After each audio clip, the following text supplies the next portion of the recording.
He sido pescador de hielo prácticamente toda mi vida. Desde que tuve la edad suficiente para sostener una caña, he estado en el lago congelado cada invierno, taladrando agujeros en el hielo y lanzando líneas en el agua helada debajo. Hay algo en esa quietud, esa soledad que siempre he encontrado reconfortante. El mundo se ralentiza allí afuera. Los únicos sonidos son el crujir del hielo bajo tus pies y el ocasional soplo de viento que sacude los árboles en la orilla. Para mí es un ritual, una forma de reiniciarme y encontrar paz después del caos del año. Cada invierno, tan pronto como el hielo era lo suficientemente grueso, mi primo Thomas y yo empacábamos nuestro equipo y nos dirigíamos al lago. Instalábamos nuestra casa de pesca en hielo, un pequeño refugio improvisado con el espacio justo para los dos y nuestras cañas, y, por supuesto, un pequeño calentador para mantener a raya el frío. Pasábamos horas, a veces incluso días, esperando a que un pez picara. Era nuestra escapada, nuestro santuario. La mayoría de los lugareños en la zona hacían lo mismo, agrupándose dentro de los pequeños pueblos improvisados sobre el hielo, sus refugios apiñados lo suficientemente cerca unos de otros para darse calor y algo de compañía. Siempre había un buen sentido de camaradería entre los pescadores y una comprensión compartida de que todos estábamos allí por la misma razón. No se trataba solo de los peces, se trataba de toda la experiencia, de las historias que contábamos cuando volvíamos a la orilla. Un invierno, sin embargo, Thomas y yo decidimos hacer las cosas un poco diferentes. Estábamos un poco cansados del ruido, de la charla, del tintineo de botellas de cerveza, mientras los otros pescadores se reunían para pasar el rato. Queríamos alejarnos de todo, encontrar un lugar en el lago donde realmente pudiéramos estar solos. Así que llevamos la camioneta de Thomas por el hielo, más allá del grupo de casas de pesca, más allá de los caminos frecuentados, hasta llegar a una parte del lago que nadie más parecía estar usando. Fue un viaje largo, tal vez de 1,5 kilómetros o algo así, serpenteando a través de un denso grupo de árboles que se adentraba en el lago. El hielo era grueso aquí, más de 1,20 metros o 30 centímetros en algunos lugares, lo suficientemente sólido como para soportar el peso de una camioneta. Encontramos un lugar que era perfecto, aislado, tranquilo, con una vista del paisaje helado que se extendía en todas direcciones. Era exactamente lo que estábamos buscando. Instalamos nuestra casa, taladramos nuestros agujeros y nos acomodamos para un largo día de pesca. El sol apenas comenzaba a salir, arrojando una luz pálida sobre el paisaje cubierto de nieve. No había nadie más allí, ni un alma a la vista. Se sentía como si tuviéramos todo el mundo para nosotros. Por un tiempo fue perfecto. Los peces estaban picando, el cielo estaba despejado y el único sonido era el crujir ocasional del hielo debajo de nosotros. Nos quedamos allí todo el día, pescando más peces de los que sabíamos qué hacer. Para cuando el sol comenzó a ponerse en el horizonte, ambos estábamos sonriendo como niños en la mañana de Navidad. Dejamos la casa en el hielo donde estaba, planeando volver al día siguiente, e incluso el día después de eso. Es bastante común aquí. Una vez que encuentras un buen lugar, realmente no quieres dejarlo fácilmente. Empacamos nuestro equipo, lo cargamos en la camioneta y regresamos al pueblo, ya anticipando nuestro próximo viaje de regreso. Durante las siguientes semanas, esa pequeña casa de hielo se convirtió en nuestro hogar lejos de casa. Cada fin de semana conducíamos hasta allí, solo nosotros dos, pasando horas pescando, hablando o incluso simplemente sentados en silencio, disfrutando de la paz y la tranquilidad. Era literalmente todo lo que habíamos esperado cuando decidimos encontrar un lugar lejos de los otros pescadores. Pero entonces llegó la tormenta. Era una grande, del tipo que hace que la gente corra a buscar refugio. La nieve caía en copos gruesos y pesados, acumulándose en las carreteras y tejados, y luego sobre el hielo. Durante 9 o 10 días, el lago estuvo completamente inaccesible, enterrado bajo un manto de nieve profunda. Nadie se atrevía a aventurarse allí, ni siquiera los pescadores más acérrimos. Cuando la tormenta finalmente pasó, el pueblo poco a poco comenzó a recobrar vida. La gente se desenterró, limpió las carreteras y volvió a sus rutinas. Thomas y yo estábamos ansiosos por volver al lago, pero sabíamos que teníamos que esperar hasta que fuera seguro. La nieve era muy profunda, los ventisqueros altos, y el hielo, aunque aún grueso, se había vuelto muy peligroso en algunos lugares. No pudimos resistir la tentación, sin embargo. Una mañana, después de escuchar que las carreteras habían sido despejadas lo suficiente para conducir, decidimos sacar el 4x4 y ver si podíamos llegar a nuestra casa en el hielo. Cargamos la camioneta con nuestro equipo y nos dirigimos hacia allí, desafiando los ventisqueros y los vientos helados. Para nuestra sorpresa, realmente no encontramos problemas. El viaje fue lento y la nieve profunda en algunos lugares, pero la camioneta de Thomas lo manejó como un campeón.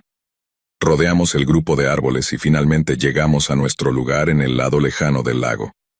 Nuestra casa en el hielo seguía allí, firme contra el viento y la nieve. Pero cuando nos acercamos, algo se sintió mal.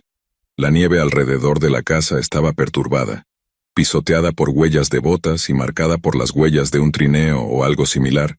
Había señales de que alguien había estado allí recientemente también, por lo que parecía. ¿Crees que alguien más encontró nuestro lugar?, preguntó Thomas, su aliento saliendo en nubes de vapor mientras hablaba. No lo parece, respondí, entrecerrando los ojos ante las huellas. Estas son definitivamente recientes, pero no hay otras casas de pesca alrededor. No parece que se quedaran mucho tiempo. Salimos de la camioneta y nos acercamos a la casa con cautela. Había basura esparcida por todas partes. Envoltorios vacíos, restos de comida y lo que parecía ser los restos de una pequeña fogata cerca. Extraño.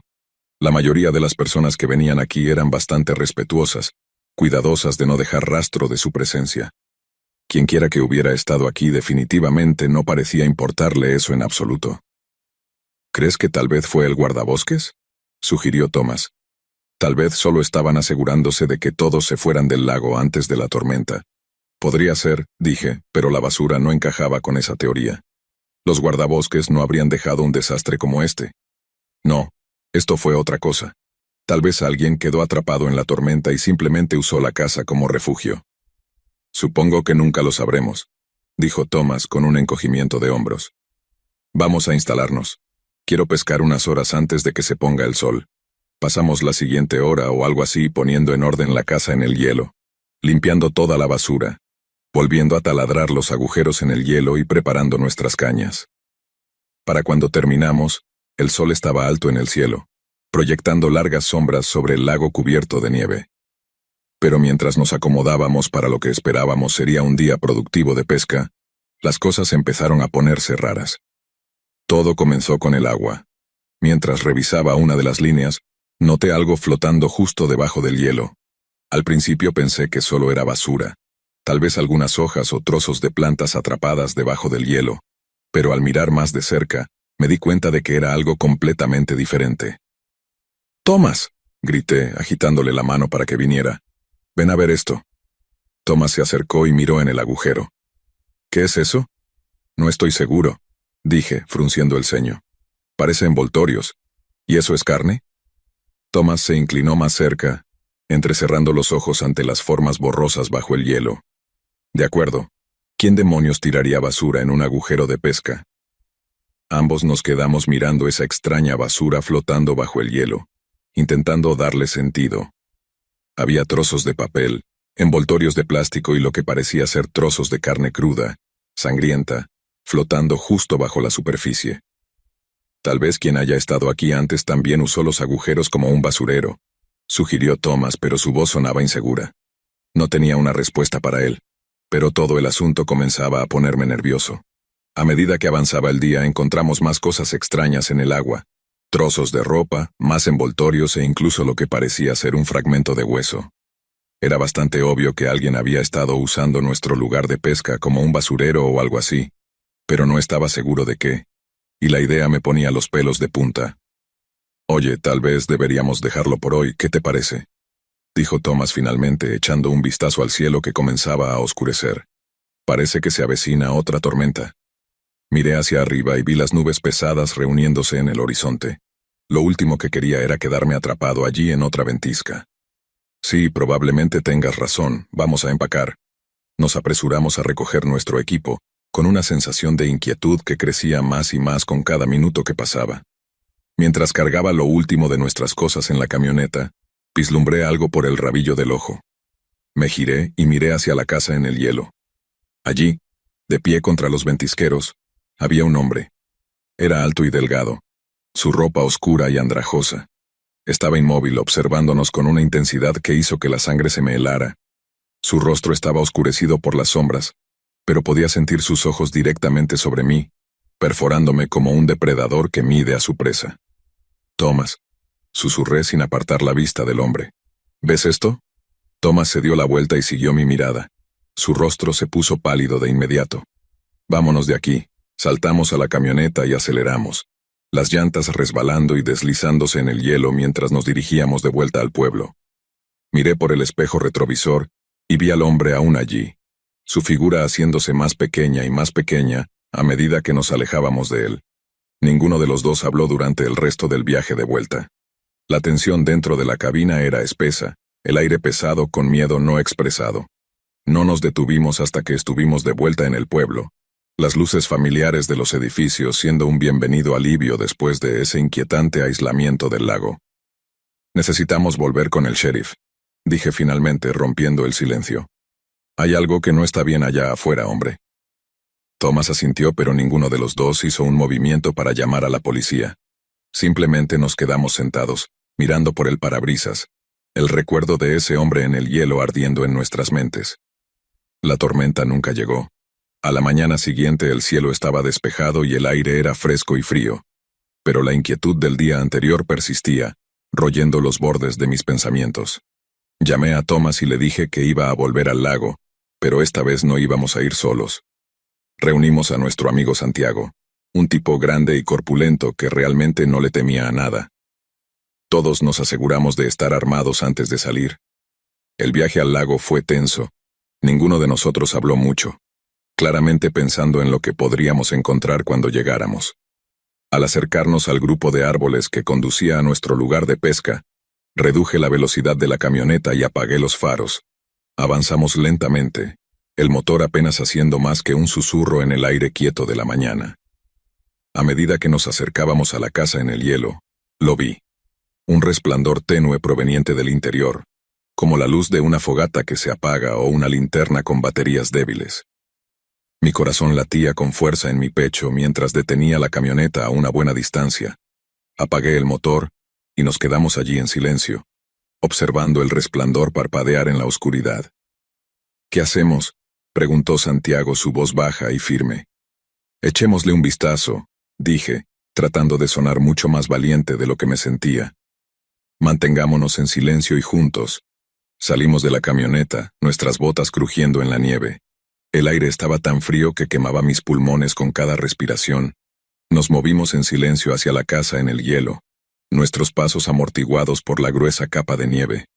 A medida que nos acercábamos podía verlo más claramente ahora. Había de hecho una pequeña fogata ardiendo fuera de la casa en el hielo, las últimas brasas brillando tenuemente en la oscuridad.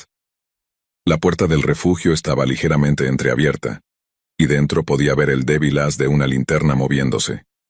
Nos acercamos a la casa en el hielo, mi corazón martilleando en mi pecho. Podía oír al hombre adentro murmurar para sí mismo, su voz baja y frenética, pero no podía entender lo que estaba diciendo. Cuando llegamos a la puerta, vacilé por un momento, mi mano flotando sobre el tirador. Luego, reuniendo todo mi coraje, la empujé. El hombre dentro saltó de pie, sus ojos salvajes e inyectados en sangre, su piel pálida y estirada sobre sus huesos. Parecía que no había comido ni dormido en días. Su ropa estaba sucia y sus manos manchadas de sangre.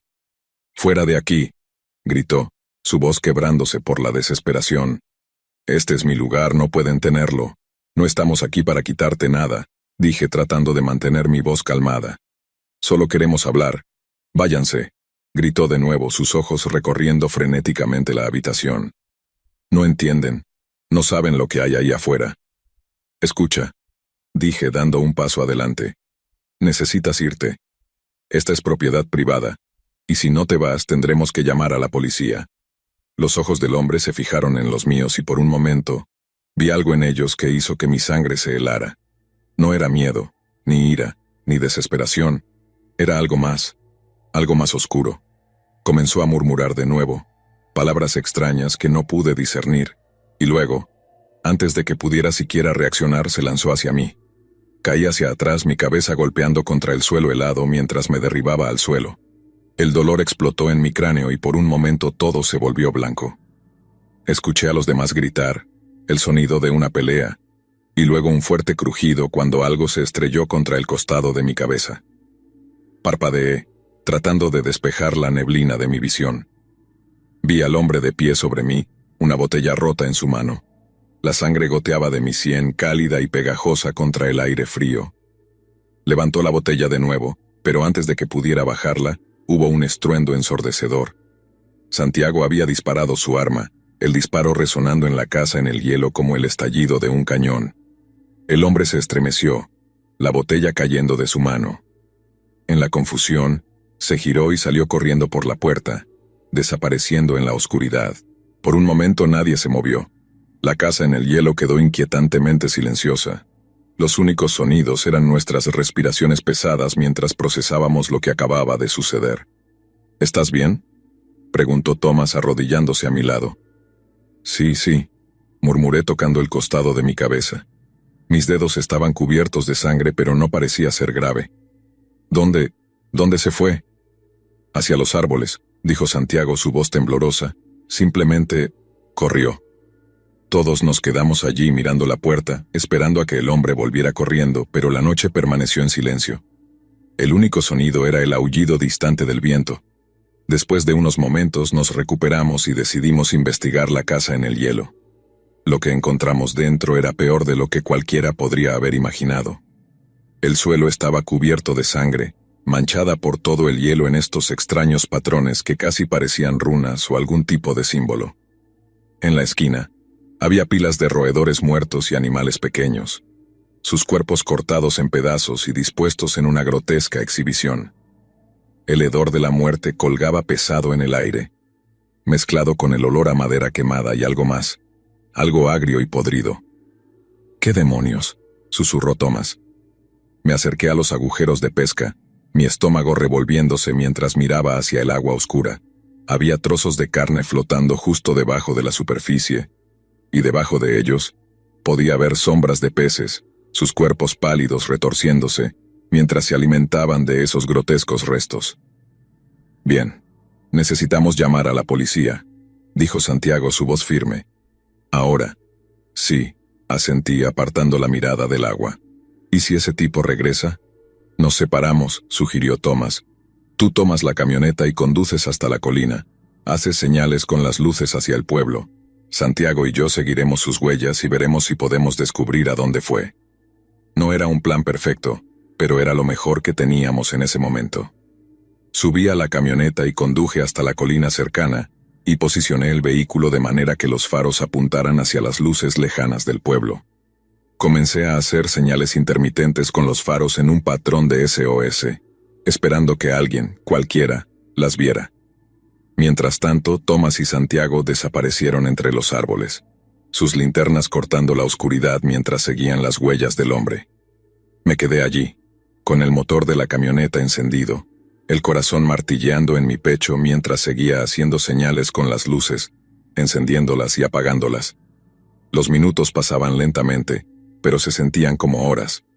Mis dedos comenzaron a entumecerse por el frío, y mi aliento empañaba el parabrisas mientras miraba fijamente hacia la noche, esperando ansiosamente que algo sucediera.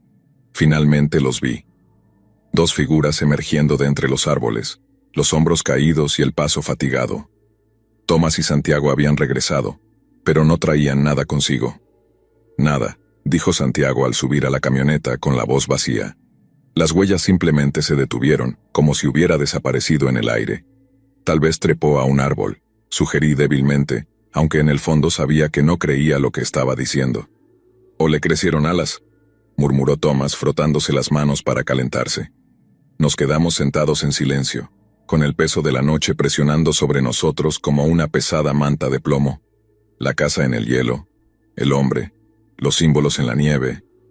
Todo parecía una especie de pesadilla retorcida, algo de lo que podríamos despertar en cualquier momento, pero no era un sueño. La sangre en mi cabeza, el olor a muerte en el aire, todo era real, y no iba a desaparecer. Finalmente vimos unas luces en la distancia, acercándose. Era una patrulla de guardabosques, su vehículo abriéndose paso a través de la nieve mientras se acercaba a nosotros. El alivio me inundó cuando se detuvieron junto a nosotros, el haz de su linterna barriendo nuestros rostros. «¿Qué está pasando aquí?», preguntó el guardabosques, su voz grave y seria. Le contamos todo, desde el hombre, los símbolos, los animales, hasta la sangre. Nos escuchó en silencio, su expresión volviéndose más grave con cada palabra. «Voy a llamar refuerzos», dijo finalmente con tono sombrío. «Muchachos, quédense aquí». Las fuerzas del orden no tardaron en llegar, las luces intermitentes de sus vehículos proyectando sombras inquietantes sobre el lago congelado. Nos tomaron declaración y supervisaron mientras desmontábamos la casa en el hielo, cargando nuestro equipo en la parte trasera de la camioneta. Todo el tiempo no pude dejar de mirar hacia los árboles, esperando ver de nuevo a ese hombre de pie, observándonos, pero nunca volvió a aparecer. Al final, nunca lo encontraron. Nadie fue arrestado, al menos hasta donde yo sé. El caso, si es que se puede llamar así, simplemente fue cerrado sin más. Por razones obvias, Thomas y yo nunca volvimos a esa parte del lago. Nos quedamos en las áreas concurridas, donde el ruido y la charla de los otros pescadores eran un bienvenido escape de los recuerdos de esa noche. A veces, tarde por la noche, cuando estoy acostado en la cama, pienso en ese hombre, en sus ojos salvajes y su murmullo frenético, en cómo simplemente desapareció en la oscuridad sin dejar rastro. Me pregunto qué estaba haciendo allí, qué lo llevó a estar tan aislado en ese lugar del lago. ¿Era simplemente un alma perdida, enloquecida por el frío y la soledad, o había algo más siniestro en juego? He tratado de sacar todo de mi mente, de convencerme de que fue solo un encuentro aleatorio con un hombre desesperado, pero hay algo en ello que no puedo dejar atrás. Algo que sigue royendo los bordes de mis pensamientos cuando estoy solo. No es solo el hombre en sí, son esos símbolos, la sangre, la extraña forma ritual en que todo estaba dispuesto dentro de la casa en el hielo. Era como algo sacado de una pesadilla, algo que no pertenecía al mundo real. El hecho de que haya sucedido en un lugar donde solía encontrar paz y soledad, lo hace aún peor. Es como si el hielo, el lago, todo ese paisaje hubiera sido corrompido por esa noche, contaminado por lo que sea que estuviera en marcha. Thomas ya no quiere hablar del tema. Cada vez que lo menciono, simplemente sacude la cabeza y cambia de tema inmediatamente. Supongo que no puedo culparlo. Cada uno tiene su propia manera de lidiar con lo que sucedió, y para él, eso significa fingir que nunca pasó. Pero yo no puedo hacer eso. Necesito respuestas. Necesito saber qué fue lo que encontramos esa noche y por qué ha dejado una cicatriz tan profunda en mi mente. He hecho algo de investigación desde entonces, buscando en periódicos antiguos y foros en línea cualquier mención de incidentes similares. No hay mucho que encontrar, solo unos pocos informes dispersos de desapariciones extrañas, fenómenos inexplicables en áreas remotas, pero nada que coincida exactamente con lo que experimentamos. Es como si ese hombre en el hielo fuera un fantasma, una figura de nuestra imaginación, pero sé que es real. Todavía puedo ver su rostro, esos ojos amplios y atormentados, la forma en que se movía con una desesperación que rozaba la locura.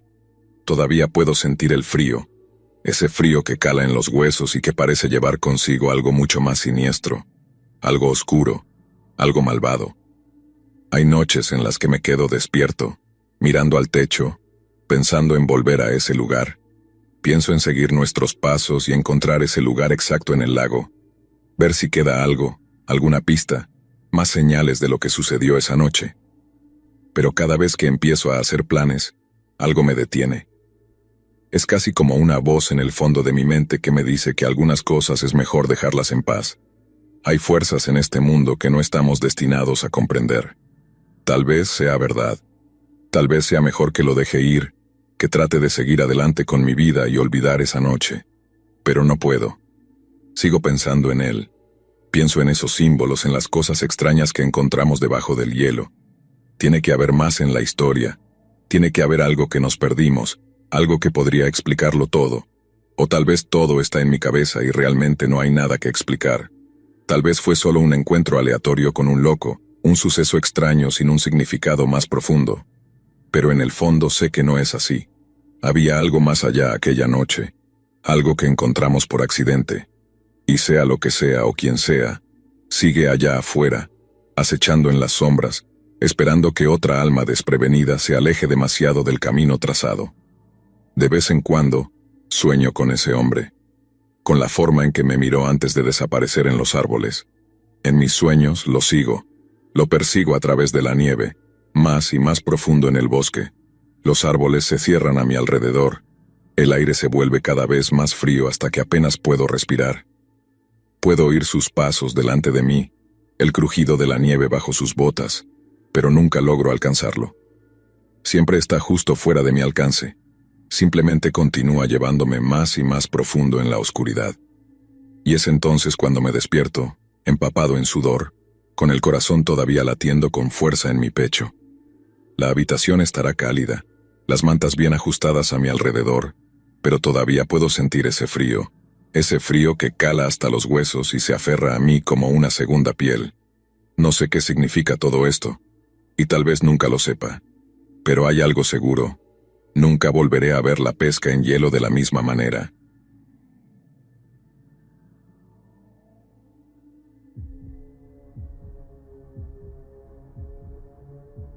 Siempre he encontrado un extraño consuelo en la soledad, del tipo que solo puedes sentir cuando estás a kilómetros y kilómetros de la civilización, con nada más que agua debajo de ti y el cielo sobre ti. Es por eso que, sin falta, cada año cargo mi Subaru con todo mi equipo y me dirijo a las zonas más remotas de Colorado. Hay un embalse allá, escondido en un cañón, con acantilados que se elevan a ambos lados y agua tan profunda y clara que puedes ver directamente hasta el fondo, donde yacen árboles antiguos como fantasmas. La mayoría de la gente se queda en la parte frontal del embalse, donde el agua es más amplia y los acantilados ofrecen algunos lugares ideales para saltar. Era casi como una trampa para turistas, con paddleboarders y kayaks esparcidos en el agua como hormigas en un picnic. Pero a mí me gusta alejarme más allá. Navego por las curvas y vueltas del embalse hasta llegar al extremo, donde el agua se canaliza en una serie de arroyos que tallan su camino a través de la naturaleza salvaje. La parte trasera del embalse es un mundo completamente diferente. El curso de agua se estrecha, rodeado de árboles que se alzan como centinelas, con las raíces torciéndose en la tierra. Los únicos sonidos son el suave chapoteo del agua contra el kayak y el ocasional canto de un pájaro. En la represa, que marca el final del embalse, el agua se vuelve traicionera. Está llena de troncos y escombros de antiguas operaciones madereras. Es como remar a través de un cementerio de árboles, cuyos restos esqueléticos flotan en la superficie. La mayoría de la gente lo evita. Demasiado problema por muy poca recompensa. Pero para mí es la puerta de entrada a la verdadera soledad. Mi mañana fue como cualquier otra. El sol apenas había pasado el horizonte cuando amarré el kayak al techo, empaqué mi equipo y salí a la carretera. El trayecto en sí fue sin incidentes. Los únicos acompañantes eran un camión ocasional o tal vez una camioneta, probablemente dirigiéndose al mismo embalse. Para cuando llegué a la orilla, el lugar ya estaba lleno de actividad. Los niños chapoteaban en la orilla y grupos de kayakistas se preparaban para partir, con sus risas rebotando en los acantilados. Empujé mi kayak y comencé a deslizarme por el agua sin esfuerzo. La primera parte del viaje siempre era la más tediosa. Esquivar a otros remeros, navegar alrededor de los paddleboarders que parecían no tener sentido de la dirección, evitar a los nadadores que se aventuraban demasiado lejos de la orilla. No fue hasta que doblé la primera esquina que comencé a sentir que la tensión en mis hombros se relajaba. Finalmente, las multitudes se dispersaron y el ruido empezó a desaparecer, reemplazado por el suave sonido del agua contra los acantilados. Para cuando llegué a la última curva antes de la represa, estaba completamente solo. El cielo sobre mí era de un azul brillante, y el agua debajo de mí era tan clara que podía ver los árboles sumergidos, cuyas ramas se alzaban como manos de ahogados. Esta era mi parte favorita, la calma antes del caos del campo de escombros. Cuando me acerqué a la represa, noté algo raro. Un hombre estaba parado en la orilla, caña de pescar en mano.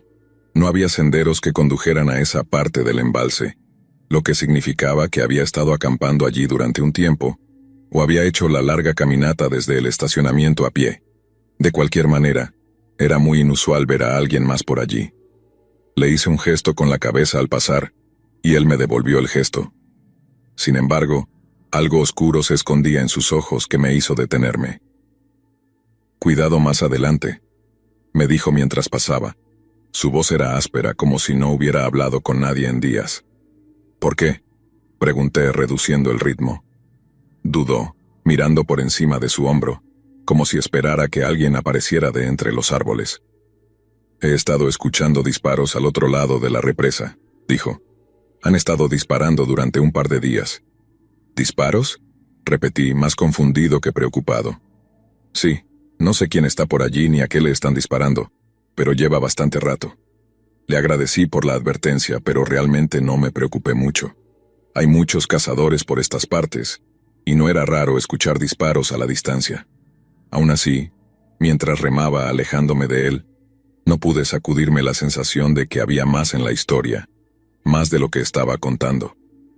La represa se alzaba frente a mí, una masa imponente de concreto que dividía el embalse del caos más allá. El agua fluía a través de un estrecho hueco, y durante años y años troncos, ramas y otros escombros se habían acumulado allí. Navegar por eso era complicado, especialmente con la corriente tirando del kayak, pero lo había hecho tantas veces que sabía exactamente cómo pasar.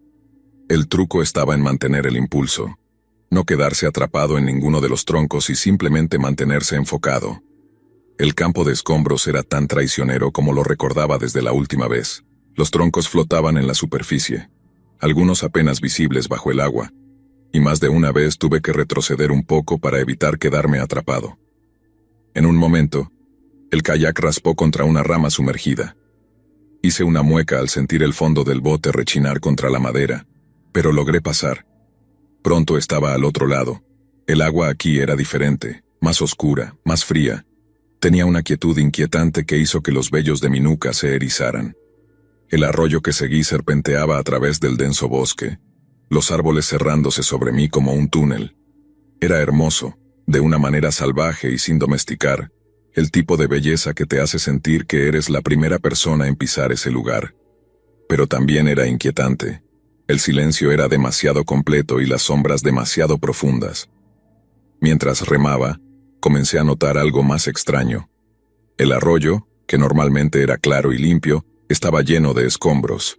Botellas de plástico, pedazos de tela desgarrados y algo que parecía inquietantemente un zapato. No era raro encontrar basura en el agua, pero esto era diferente. Era fresca, reciente. Alguien había pasado por allí justo antes que yo. Entonces vi 2 paddleboards abandonados y flotando a la deriva en una parte angosta del arroyo. Uno de ellos tenía agujeros de bala, los bordes astillados y crudos. Había bolsas amarradas a las tablas, su contenido parcialmente derramado en el agua. Bocadillos, botellas de agua, un par de gafas de sol. Quien hubiera estado allí definitivamente se había ido a toda prisa. Un escalofrío recorrió mi espalda mientras recordaba la advertencia del pescador. ¿Habían disparado a estas personas? ¿Les había pasado algo peor? Dudé, mi remo flotando sobre el agua. Cada instinto dentro de mí gritaba que diera media vuelta, que volviera a la seguridad del embalse y olvidara que había visto esto. Pero la curiosidad pudo más. Tenía que saber qué estaba pasando. Seguí adelante, el kayak deslizándose silenciosamente por el agua. El arroyo giraba y se retorcía, los árboles cerrándose más y más, sus ramas extendiéndose hacia mí como manos. Cuanto más avanzaba, más crecía la sensación de ser observado, una picazón entre los omóplatos que no desaparecía.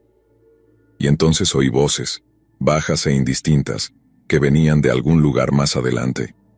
Me detuve, esforzándome por escuchar, pero las palabras estaban amortiguadas, perdidas en el susurro de las hojas y el murmullo del agua. No había duda. Alguien más estaba por allí. Seguí remando, con el corazón latiendo en mi pecho. Las voces se hicieron más fuertes, más claras, y entonces lo vi. Un hombre mayor, con una barba desaliñada y una camisa de franela, moviéndose entre los árboles, paralelo al arroyo. Estaba tratando de mantenerse fuera de vista, pero el terreno era demasiado accidentado, la maleza demasiado densa. No me vio al principio. Estaba demasiado concentrado en a dónde iba. Pero cuando me vio, sus ojos se clavaron en los míos, y mi sangre se heló de inmediato. Estaba sosteniendo una escopeta, el cañón brillando bajo la luz moteada del sol. No esperé para ver qué haría. Hundí el remo en el agua y propulsé el kayak hacia adelante tan rápido como pude. El hombre gritó algo, pero no me detuve a escuchar. Giré en una curva del arroyo, con la respiración entrecortada, el kayak chocando contra rocas y ramas mientras seguía avanzando. Por un momento, pensé que lo había perdido. El arroyo se abrió en una sección más amplia, y pude ver la silueta del lago adelante, su superficie como un espejo reflejando el cielo.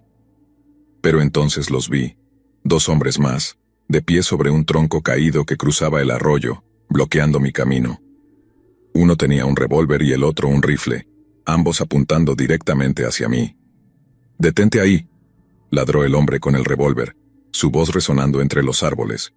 No tuve opción. Reduje la velocidad del kayak, dejándolo derivar hasta que se detuvo bajo el tronco. Los hombres simplemente me miraban, sus rostros duros y sus ojos fríos. «¿Qué haces aquí?», preguntó el hombre con el rifle, su tono más curioso que acusatorio. «Solo estoy haciendo kayak», respondí, tratando de mantener la voz firme. «Explorando el área. He venido aquí durante años». El hombre con el revólver intercambió una mirada con su compañero. Algo pasó entre ellos que no pude descifrar. «No deberías estar aquí», dijo finalmente. «Esto es propiedad privada». No lo sabía, mentí esperando calmarlos. Pensé que todo esto era tierra pública. «No lo es», dijo el hombre del rifle. «Da la vuelta y regresa por donde viniste». Asentí agarrando mi remo con más fuerza. De acuerdo, lo haré», dije forzando una sonrisa. «Me iré de inmediato. Asegúrate de decirle a cualquier otra persona que veas por ahí que se mantenga fuera de esta área», añadió el hombre con el revólver, su voz tan dura como el acero en su mano. «No queremos más visitantes por aquí». Sí, me aseguraré de hacerlo», prometí, aunque sabía que no vería a nadie más en mi camino de regreso. Nadie más era lo suficientemente loco como para aventurarse tan profundo en la naturaleza, y definitivamente no ahora, después de lo que había visto. Nunca bajaron sus armas, ni siquiera mientras comenzaba a remar de vuelta por donde había venido. Podía sentir sus ojos sobre mí, quemando mi espalda mientras ponía tanta distancia como fuera posible entre nosotros. Mi corazón martilleaba en mis oídos mientras luchaba contra la tentación de mirar por encima de mi hombro, temeroso de que pudieran estar siguiéndome. No me sentí seguro hasta que el arroyo se curvó más adelante, sacándome de su vista. Reduje la velocidad, permitiéndome finalmente un momento para recuperar el aliento. Noté que mis manos temblaban. Tuve que agarrar fuerte el remo para que no se me resbalara de las manos. ¿Qué diablos fue eso? ¿Quiénes eran esos hombres? ¿Qué estaban haciendo allí? Las palabras propiedad privada resonaban en mi mente, pero sabía que era una mentira. Esta era tierra pública, un bosque nacional. Nadie tenía derecho a reclamarlo para sí, excepto tal vez ellos sí lo tenían. Había escuchado muchas historias sobre personas que montaban operaciones ilegales en áreas remotas, alambiques de licor, laboratorios de metanfetaminas y, más recientemente, plantaciones de marihuana. Colorado había legalizado la marihuana, pero eso no impidió que algunos intentaran cultivarla y venderla al margen de la ley, especialmente en lugares como este, donde era poco probable que alguien se topara con ellos, o al menos, nadie que viviera para contarlo. Sentí un escalofrío a pesar del calor del sol. Tuve suerte, demasiada suerte. Si esos hombres hubieran estado de peor humor, o si yo hubiera dicho algo equivocado, tal vez no habría salido de allí. No pude sacudirme la sensación de que mi suerte se estaba acabando rápidamente. Llegué al lugar donde el arroyo se bifurcaba. Una rama conducía de vuelta al embalse y la otra continuaba más profundamente en la naturaleza. No perdí tiempo en sacar el kayak del agua y arrastrarlo entre la maleza hasta el otro arroyo. Era más pequeño y menos profundo, lo que haría más difícil navegar, pero también sería menos probable que estuviera patrullado por esos hombres armados. El bosque a mi alrededor estaba inquietantemente silencioso mientras trabajaba. Los únicos sonidos eran el crujir de las hojas y el ocasional canto de un pájaro. Seguía esperando escuchar pasos detrás de mí o el crujido de un disparo. Pero no ocurrió nada. Aún así, el miedo me carcomía, haciendo que cada sombra pareciera una amenaza. Cada rama un posible escondite para otro desconocido armado. Finalmente, Llegué al segundo arroyo y deslicé mi kayak de vuelta en el agua. Pausé por un breve momento, escuchando. El único sonido que escuché fue el suave murmullo del arroyo mientras fluía sobre las rocas. Tomé una respiración profunda y me puse en marcha, remando río arriba con toda la fuerza que pude reunir. La corriente luchaba contra mí, pero estaba decidido a poner tanta distancia como fuera posible entre mí y lo que fuera que estaba ocurriendo allí atrás. El avance era lento. El agua poco profunda me forzaba a navegar con cuidado alrededor de las rocas y los árboles caídos. Mis brazos dolían y mi corazón latía con fuerza cada vez que el kayak raspaba contra algo. Pero seguí moviéndome. Tenía que volver al embalse, a la seguridad. Al doblar una curva en el arroyo, vi algo que me hizo helar la sangre. Era el hombre de la escopeta de antes, caminando de un lado a otro por la orilla del arroyo más grande, dándome la espalda, murmurando algo para sí mismo que no pude distinguir. Su arma colgaba flojamente a su lado, pero la forma en que se movía, inquieto y agitado, me decía que estaba buscando algo. O tal vez alguien. Me quedé inmóvil, apenas atreviéndome a respirar. La corriente tiraba de mi kayak, amenazando con arrastrarme río abajo, pero me mantuve en posición, rezando para que no se diera la vuelta. Después de lo que me pareció una eternidad, el hombre se detuvo, soltó un gruñido frustrado y se adentró en el bosque. Esperé hasta estar absolutamente seguro de que se había ido antes de comenzar a remar de nuevo, esta vez con mucho más cuidado, asegurándome de permanecer lo más silencioso posible. El resto del viaje fue una mezcla de miedo y agotamiento. Seguía esperando ver a más de esos hombres, escuchar el crujido de un disparo, el murmullo de movimiento en los árboles a mi alrededor, pero nada sucedió. Cuanto más me acercaba al embalse, más se relajaba la tensión en mi pecho, pero no fue hasta que vi el familiar campo de escombros que finalmente me permití respirar con normalidad de nuevo. Navegar por los escombros de regreso fue aún más difícil que antes. Mis brazos temblaban de fatiga, mis nervios estaban destrozados. Más de una vez me quedé atascado en una rama sumergida, el kayak inclinándose peligrosamente mientras luchaba por liberarme. Todo el tiempo seguía mirando por encima de mi hombro, esperando ver a uno de esos hombres apareciendo entre los árboles, apuntándome con un arma. No había nadie. Solo la tranquila y silenciosa naturaleza. Cuando finalmente emergí del campo de escombros y entré en la parte principal del embalse, fue como cruzar de nuevo al mundo real. El agua era tranquila y amplia, el cielo brillante y despejado, y a lo lejos, pude ver las figuras de otros kayakistas y paddleboarders, ajenos a la pesadilla que se encontraba justo al otro lado de la represa.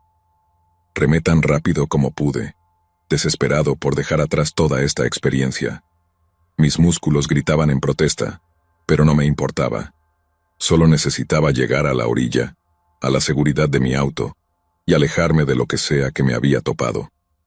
Cuando me acerqué al lugar donde vi al pescador antes, lo vi una vez más, todavía parado en la orilla, su línea lanzada perezosamente al agua. Me miró al acercarme, una sonrisa de reconocimiento en su rostro, pero cuando me acerqué más, esa misma sonrisa se desvaneció. «Parece que has visto un fantasma», dijo, frunciendo el ceño con preocupación. Me acerqué a la orilla dejando que mi kayak se deslizara. «Sí, se podría decir eso», respondí con la voz temblorosa. «¿Qué pasó?», dudé, mirando por encima de mi hombro. «Creo que tenías razón sobre esos disparos», dije en voz baja. «Están allí atrás, armados. Me dijeron que me diera la vuelta». La cara del pescador palideció. Rápidamente recogió su línea. «Jesús», murmuró mirando hacia la represa. Sabía que algo andaba mal. «¿Pero viste a alguien más?» «No», dije sacudiendo la cabeza. «Pero dijiste que viste a otro kayakista». «Sí, no mucho después de que pasaste», dijo con la voz tensa. «Un tipo joven, yendo en la misma dirección que tú». Mi estómago se hundió. El otro kayak. Los disparos. ¿Volvió?, pregunté, aunque creo que ya sabía la respuesta. La cara del pescador me lo dijo todo. Negó con la cabeza lentamente, su expresión era sombría. No, no lo vi de nuevo. Compartimos una mirada de comprensión, el peso de lo sucedido asentándose sobre nosotros como un manto. «Necesitamos llamar a la policía», dije con la voz apenas por encima de un susurro. El pescador asintió ya sacando su teléfono. Sí, lo haremos. No me quedé para ver qué sucedía después. Agradecí al pescador y remé el último tramo hasta la orilla con la mente en piloto automático. Para cuando llegué al estacionamiento estaba actuando por inercia. Cargué el kayak en el techo y lo amarré. Arrojé mi equipo en la parte trasera del Subaru. No dejé de moverme hasta que estuve detrás del volante, con el motor encendido y el estacionamiento reduciéndose en el espejo retrovisor. No fue hasta que llegué a la carretera principal que me permití respirar por completo. La tensión se desvaneció, dejando solo el agotamiento y esa sensación persistente de inquietud. Me detuve tan pronto como tuve señal y llamé al 911 yo mismo, con la mano temblorosa mientras relataba lo sucedido a la operadora. La policía tomó en serio mi reporte. Más tarde, escuché rumores de que investigaron la zona. Se dice que algunos lugareños habían montado una operación ilegal de cultivo profundo en ese bosque y habían estado asustando a cualquiera que se acercara demasiado. Finalmente fueron arrestados. Pero el recuerdo de ese día aún me persigue. No he vuelto a ese embalse desde entonces. Ahora me quedo en las vías fluviales principales, donde lo único de lo que tengo que preocuparme son las multitudes y el ocasional paddleboarder grosero. Pero de vez en cuando estoy en el agua, me encuentro mirando hacia atrás, hacia el embalse, preguntándome qué podría seguir acechando en esos oscuros y profundos bosques, justo fuera de la vista.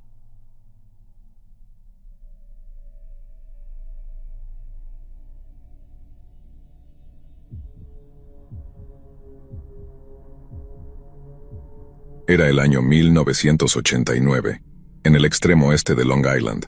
Era mediados de julio, en un caluroso día de verano, perfecto para salir al agua. Mi papá tenía un barco de pesca de 5,5 metros que todos llamábamos cariñosamente el poderoso Mu. Tenía un motor fuera de borda de 90 caballos de fuerza llamado la Torre de Poder. Supongo que teníamos muchos apodos para las cosas, pero de todas formas, ella era toda una línea de 6 cilindros en línea con una consola central, que tenía un pequeño asiento delantero, lo suficientemente grande para sostener una nevera y protegerse del sol. Había un pequeño compartimiento en la proa en el que guardábamos todos nuestros chalecos salvavidas junto con el ancla, y una barandilla de metal vieja y tambaleante alrededor de la proa, que probablemente necesitaba unos cuantos tornillos más para apretarla, pero aún seguía sujeta. Todos solíamos amar sentarnos allí, sujetándonos de la barandilla mientras navegábamos a velocidad, gritando de risa cuando nuestros dedos de los pies tocaban el agua de abajo. Se hicieron muchas memorias en ese barco y muchas historias, algunas de las cuales no olvidaré pronto. Y esta es una de esas historias. Hay muchas más en realidad, pero esta es la historia escalofriante de Plumgood. Así que el buen Wild Bill, que es mi padre, llevó un día a mi hermana mayor Evangelina y a mí, junto con su hermano menor, el tío Fernando. Yo tenía 7 años en ese momento, y mi hermana estaba a punto de cumplir 10. Solo iba a hacer un viaje de un día, algo de pesca y algo de diversión. Quizás hasta tendríamos la oportunidad de nadar en Split Rock si la marea era favorable. Luego tal vez nos dirigiríamos más lejos hasta el faro de Cedar Point para pescar peces de fondo cerca del rompeolas. Los lenguados hacen una comida deliciosa, así que todos estábamos de buen humor y teníamos grandes expectativas para el día. Sería un buen día. Pasaron unas pocas horas pescando bajo el sol, y el viento y la marea empezaron a cambiar, haciendo que las condiciones fueran las ideales para pescar unos buenos róbalos en el estrecho. Para ese momento, mi hermana y yo ya nos estábamos aburriendo, y estábamos ansiosas por sentir algo de viento en la cara, tal vez refrescarnos un poco mientras navegábamos. Así que partimos. Nos dirigimos más lejos hacia el sonido de Long Island, hacia el océano, hacia Plum Island. Seguro que algunos de ustedes han oído las historias sobre la isla de investigación de animales, propiedad del gobierno y prohibida al público, pero esa es otra historia para otro momento. En Southold, la parte norte de Long Island, allí donde la tierra entre dos islas se une, toda el agua del océano se escurre hacia la bahía con la marea entrante y forma un rápido en el mar, donde el fondo pasa de 90 metros de profundidad a 9 metros en un espacio relativamente pequeño, creando grandes oleajes en la superficie del agua. Solo los barcos de pesca más grandes se atreven a pescar aquí, El rápido en Plumgood es un buen lugar de alimentación para los grandes róbalos oceánicos en ciertos momentos, como el cambio de la marea en un caluroso día de mediados de julio, como ese día, y justo en ese momento también. Y si teníamos suerte, podríamos llegar justo a tiempo para pescar algunos grandes antes del anochecer y regresar a la costa de manera segura. Al menos, esa era la intención. El mar estaba calmado en el trayecto, no como un espejo, pero sí suave, con olas ondulantes que parecían hacerse más grandes y más grandes a medida que el viento aumentaba. Todos estábamos disfrutando del paseo, el sol estaba alto y hacía calor. La brisa que venía de la proa al cortar las olas se sentía agradable y refrescante, enfriando nuestra piel quemada por el sol. Reíamos juntos, tratando de sujetarnos bien para el paseo, pero este es el océano, y el clima puede cambiar en un abrir y cerrar de ojos, especialmente en el estrecho. Es muy impredecible. Podría ser un día brillante y soleado, y al minuto siguiente volverse oscuro y tormentoso, y eso fue exactamente lo que pasó. El cielo lleno de sol rápidamente se tornó de un gris ominoso. De repente se oscureció y el viento aumentó, el agua se volvió blanca con crestas espumosas, y las olas crecieron cada vez más. Nuestro pequeño barco estaba siendo sacudido por esas olas cada vez mayores. El viento ya nos azotaba. Mi hermana y yo estábamos asustadas y definitivamente listas para regresar a casa. Una tormenta se avecinaba y parecía dirigirse directamente hacia nosotros. Nos iba a golpear y fuerte. Mi papá lo supo. Después de observar el rápido cambio en el cielo, miró a su hermano y luego a nosotras, las niñas, y finalmente decidió que era hora de enrollar las líneas y regresar. Para entonces la lluvia nos golpeaba de lado en la cara.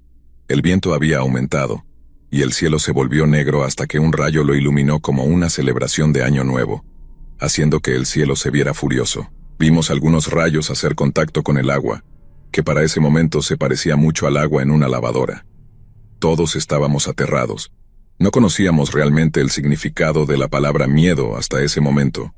Evangelina y yo estábamos agachadas detrás de la consola central, con nuestros chalecos salvavidas puestos, esos que nunca antes habíamos usado, sujetándonos a las piernas de mi papá y mi tío, quienes a su vez se aferraban al tablero con todas sus fuerzas, mientras nuestro pequeño barco avanzaba, estrellándose contra una ola tras otra, una tras otra que nos golpeaba de frente. Pensamos que el barco se hundiría, y que nos ahogaríamos allí mismo. Sentía que esto duraba una eternidad. Ya estábamos empapadas y temblando, sujetándonos con fuerza, completamente aterradas por la posibilidad de que la próxima gran ola nos lanzara por la borda, lo que fue exactamente lo que me pasó a mí. Estaba oscuro, frío y muy ruidoso, tan ruidoso que el barco sonaba como si se estuviera desmoronando, como si se estuviera rompiendo, hundiendo. Había agua por todas partes a mi alrededor. Me quedaba sin aliento. Luego respiraba apenas cuando había una pausa de 2 segundos entre las olas que nos golpeaban. No había una pared de agua que me rodeara amenazando con ahogarme en ese pequeño bote. De repente, me encontré ingrávida. Todo a mi alrededor se quedó en silencio. Me giré de un lado a otro, y luego sentí que estaba boca abajo dentro del agua blanca y fría. Estiré mis pequeños brazos hacia mi papá, pero había perdido el agarre de sus piernas. Ya no podía sentirlo. Ya no sentía su calidez. Estaba aún más asustada.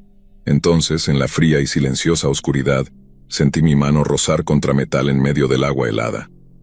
Era la barandilla de la proa. Estaba debajo de mí. Me agarré de ella, de alguna manera, con mi mano izquierda. Mis pies estaban extendidos por encima de mi cabeza en el agua, casi verticalmente. Si perdía el agarre de esa tambaleante barandilla de metal, estaba perdida. Sería arrastrada en un segundo. Ya no estaría en ese barco. Estaría perdida en el mar, muy lejos en las traicioneras aguas del rápido de Plumgood. Lo siguiente que supe fue que el agua se abrió a mi alrededor lo suficiente como para poder tomar una bocanada de aire profundo y abrir los ojos. Aún estaba oscuro, pero allí, frente a mi rostro, iluminada por un rayo, había una mano. Era la mano de mi papá, una mano enorme, con los dedos abiertos y listos para agarrar con toda su fuerza. Y más allá de ese brazo extendido y esa mano, estaba el rostro de mi padre, con los ojos muy abiertos y llenos de pánico, mirándome con una expresión de pura devastación. Había dejado a Fernando al timón, a Evangelina aún agachada debajo de él entre sus piernas, bloqueada completamente detrás de la consola, aferrándose y llorando. Mi padre estaba firmemente apoyado contra el asiento, con un brazo extendido hacia mí mientras seguía sujetándose al tablero de la consola central, con la esperanza de no ser arrastrado por la borda junto conmigo.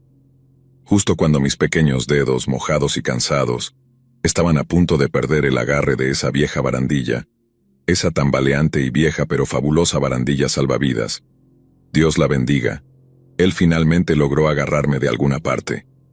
Y entonces, mientras mi corta vida, tal como era en ese momento, pasaba frente a mis ojos, me sacó del agua y no me soltó hasta que estuve bien escondida debajo de sus rodillas, aferrada a él, y a esa pequeña consola central, y a ese relativamente pequeño bote en comparación con los mares circundantes. Luego nos gritó que nos aferráramos y nos quedáramos agachadas. Y eso fue exactamente lo que hice. Quizás fue la primera vez en mi vida que realmente escuché y hice exactamente lo que me dijeron. Me aferré y me quedé agachada lo mejor que pude. Lloraba y también recé, durante lo que parecieron ser horas. Afortunadamente ese día llegamos de vuelta a salvo, aunque sacudidos. Hasta el día de hoy seguimos contando esa historia, a veces alrededor de la mesa de acción de gracias.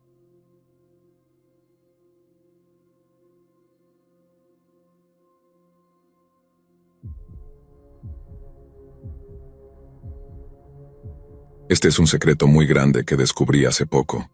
No se lo he contado a nadie, ni siquiera a mis padres ni a mis hermanos. De hecho, hasta hoy no sé si debería estar hablando de esto, pero ya no puedo seguir guardándolo dentro. Tengo la sensación de que si no lo cuento ahora, algo en mí va a explotar. La verdad, no sé si alguien más en mi familia lo sospecha, pero todo lo que descubrí en estos últimos meses ha sido un proceso aterrador que aún no logro procesar del todo. Voy a empezar desde el principio, desde cuando era chico. Esto ocurrió hace muchos años, cuando tendría unos 9 o 10 años. No recuerdo exactamente. Era verano y me acuerdo que había terminado la escuela hacía poco. Mi abuelo, a quien siempre admiré por su energía y su habilidad para hacer de todo, decidió llevarme a pescar a un lago en las afueras del pueblo. No era un lago al que muchos iban. En realidad, solo los más viejos del lugar lo conocían.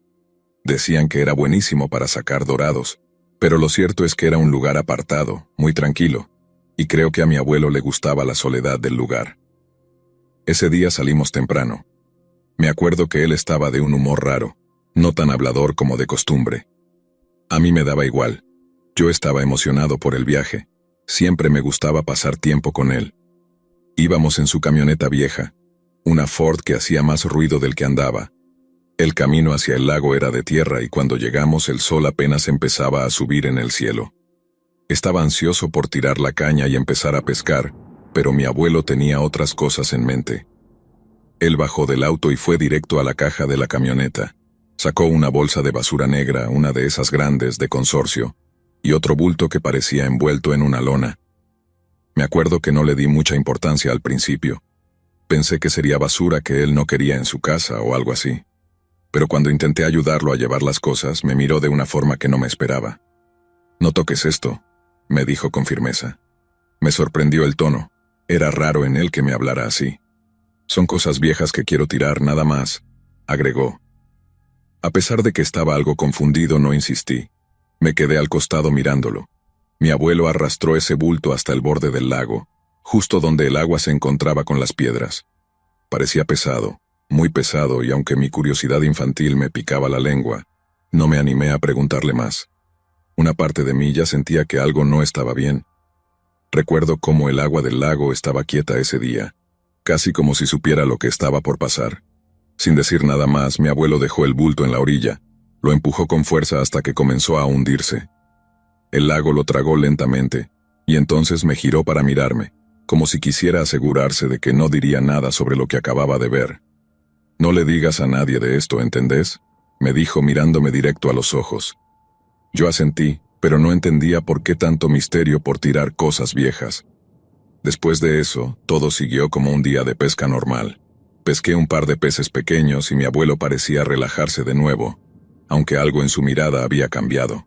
Con el tiempo, esa memoria se fue quedando en el fondo de mi mente. No volví a pensar en esa bolsa negra ni en el lago. Lo que sí recuerdo es que después de ese verano, mi abuelo empezó a cambiar.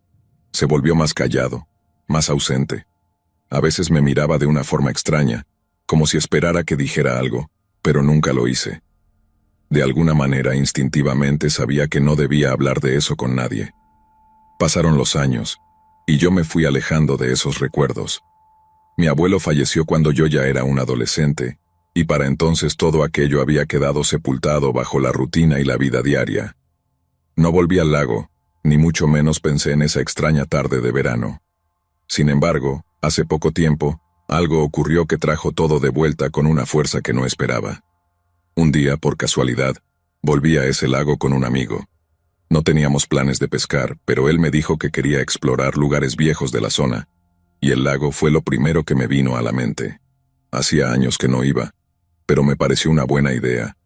Cuando llegamos todo estaba igual. El camino de tierra, las piedras en la orilla, el silencio.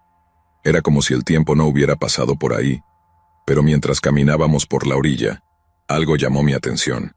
Entre las rocas y el lodo encontré un cuchillo oxidado, cubierto por una capa de tierra húmeda.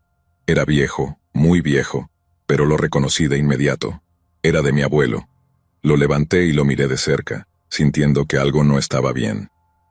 Ese cuchillo no estaba ahí por casualidad, y al verlo, todos los recuerdos de aquel día empezaron a regresar. La bolsa negra, el bulto, el silencio incómodo de mi abuelo. Sentí un nudo en el estómago, pero no dije nada a mi amigo. Me guardé el cuchillo como si fuera un simple hallazgo sin importancia.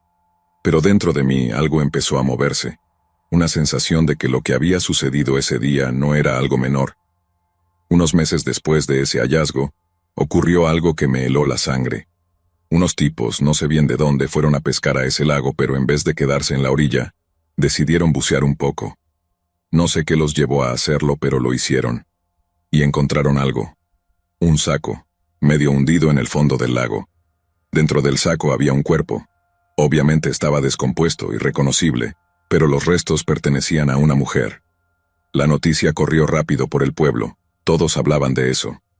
La policía hizo su investigación y finalmente lograron identificar a la víctima. Era una mujer que vivía a varios kilómetros del pueblo, pero lo más perturbador fue cuando supe que esa mujer había trabajado en mi casa. Era la mucama de mi abuelo. De repente, todo encajó. El bulto que vi ese día no eran cosas viejas, como él me había dicho. Era el cuerpo de esa mujer. Y lo que descubrí después fue aún más horrible. La mujer estaba embarazada. No podía creerlo. Mi abuelo, el hombre que yo tanto admiraba, había ocultado algo tan oscuro, tan terrible durante años. Empecé a conectar los puntos, a pensar en lo que podría haber pasado. Mi abuelo, que siempre fue reservado, nunca hablaba mucho de su vida personal. Pero ahora todo tenía sentido. Era posible, muy posible, que mi abuelo hubiera tenido una relación con ella, que la hubiera dejado embarazada, y que, en vez de enfrentarlo, decidiera deshacerse de ella para que no dijera nada. Nunca supe si mi abuela sospechaba algo. Ella falleció poco después de mi abuelo, y nunca la escuché hablar de la mujer que trabajaba para nosotros. Ahora, mirando hacia atrás, todo parece encajar de manera aterradora. La familia de la mujer, después de que se supo la verdad, vino hasta el pueblo. Querían respuestas, querían saber qué había pasado con ella. Nunca la habían dado por desaparecida, simplemente pensaron que había encontrado otro trabajo en otro lugar. Cuando los vi no pude mirarlos a los ojos. Les di mis condolencias, pero el peso de lo que sabía me aplastaba. No podía decirles la verdad. No podía contarles que probablemente mi abuelo había sido el responsable de todo esto. Hasta el día de hoy no sé qué hacer. No puedo quitarme de la cabeza la imagen de esa bolsa hundiéndose en el agua, ni la sensación de haber sido cómplice de un crimen, aunque en ese momento no supiera lo que estaba pasando. Y ahora, con mi abuelo muerto y todo este descubrimiento, siento que debo contarlo, pero al mismo tiempo, me da terror lo que podría desatar. He vivido con esto dentro de mí durante meses. A veces siento que me estoy volviendo loco, como si las piezas del rompecabezas no dejaran de caer en su lugar, y no puedo escapar de la verdad. Siento que alguien más tiene que saberlo, que no puedo ser el único que cargue con este peso, y esa es la razón por la que lo estoy contando aquí.